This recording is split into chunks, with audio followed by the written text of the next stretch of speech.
ازيكم عاملين ايه؟ هعمل معاكم النهارده كبده. نقول الاول، الكبده بتحتوي على الزنك اللي بيقوي الجسم وبيحافظ عليه من كميه الامراض، لانه بيزود المناعه، بيزود كمان طاقه الجسم.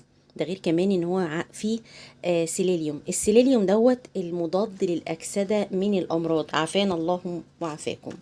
بيقوي الذاكره والدماغ، وبيقلل من الكوليسترول في الدم. ده غير كمان انه بيساعد من تدفق الدم علشان يغذي الجسم كله. ده غير كمان انه بيحافظ على صحة الجلد والجسم والعظام والاسنان. ده غير كمان ان بيقلل من التهابات الاصابة في الرئة. تعالوا كده نعمل شوية كبدة حلوين هيعجبوكم ان شاء الله وتعتمدوه. حطينا طاسة على النار وحطينا فيها اي مادة دهنية عندنا، وننزل بالكبدة.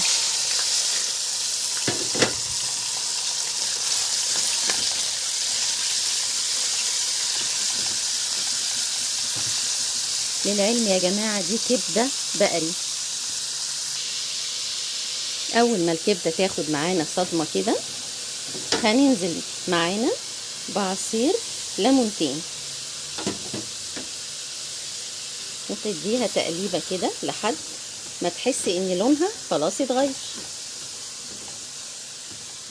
على فكرة كمان يا جماعة الكبدة فيها كمان فيتامين د اللي هو اغلب الشعب المصري عنده نقص في فيتامين د، وخصوصا النساء اكتر من الرجال طبعا.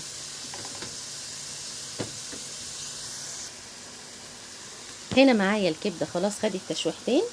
هنزل بقشر الليمون بتاعنا، عشان زي ما قلنا ان قشر الليمون هو اللي بيحتوي على فيتامين سي، مش العصير بتاعه، علشان الماده الزيتيه اللي في قلبيه تنزل معانا في الكبده بالشكل ده. على العين التانية هحط اي طاسه وانزل فيها باي ماده دهنيه.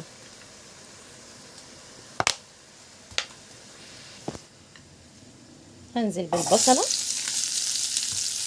بالشكل ده، هتاخد بالظبط كده تشويحتين. ما تخليش البصله معاكي تموت، خليها تبقى صاحيه كده عشان تديكي التسكيره بتاعتها والقيمه الغذائيه بتاعتها كمان ما تروحش. ادينا البصل تشويحه، هننزل بالفلفل بتاعنا برضو هياخد معانا تشويحه واحده بس.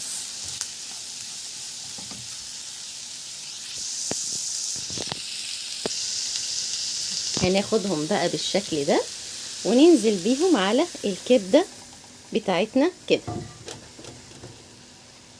وبعد كده عندنا ملح وفلفل